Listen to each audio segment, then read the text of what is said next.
We are coming to the closing of transmission, but before we go, we bring you the news in summary. With me, Fatou Sane Sise. The appeal for assistance made on behalf of His Excellency the President, Sheikh Professor Alhaji Dr. Jame, for volunteers skilled in rice harvesting to head to Kanilai this weekend has generated an overwhelming response in the West Coast region. Hundreds of volunteers, mainly from the Funis, stormed the rice field at the farm sandwiched between the villages of Halakunda and Jeffy, which stirred the urgency. A renowned Gambian bilinguist this weekend shattered the country's records after the launching of 2 books on the analysis of Gambian literature in French. Dr. Pierre Gomez, who cut his academic teeth partly in Senegal and France, is the first known Gambian to publish a PhD thesis on Gambian literature. The Gambian scholar has also become the first son of the land to partner with a renowned international publishing company based in Paris. The chief launcher was the Minister of Information and Communication Infrastructure. The University of the Gambia community and a cross-section of readers also graced the event.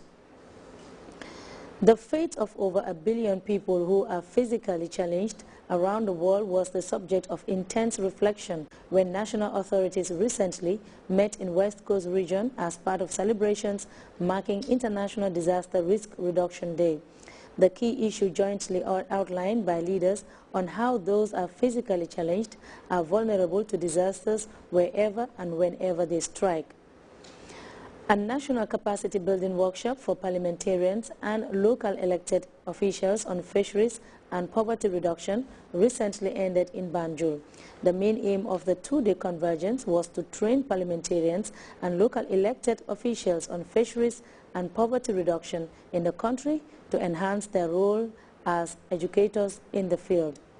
Reports reaching Grts indicate the first batch of Gambian pilgrims have successfully descended at the Banjul International Airport on schedule. Meanwhile, the Gambia International Airlines wishes to inform the general public that flight number 4 is scheduled to land at 1 a.m. Monday morning.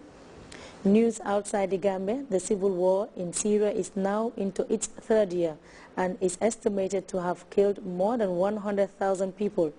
Efforts by the international community to end the conflict have repeatedly failed, and as the war rages on, it is the civilians that are bearing the brunt of the violence. On Sunday, at least 31 people were killed in the central city of Hama after a suicide bomber detonated a car laden with explosives. A state of emergency has been declared in southeastern Australia as firefighters continue to battle dozens of massive wildfires. There are fears the situation will only get worse, with warm, dry temperatures and strong winds likely to fan the flames ravaging the state of New South Wales.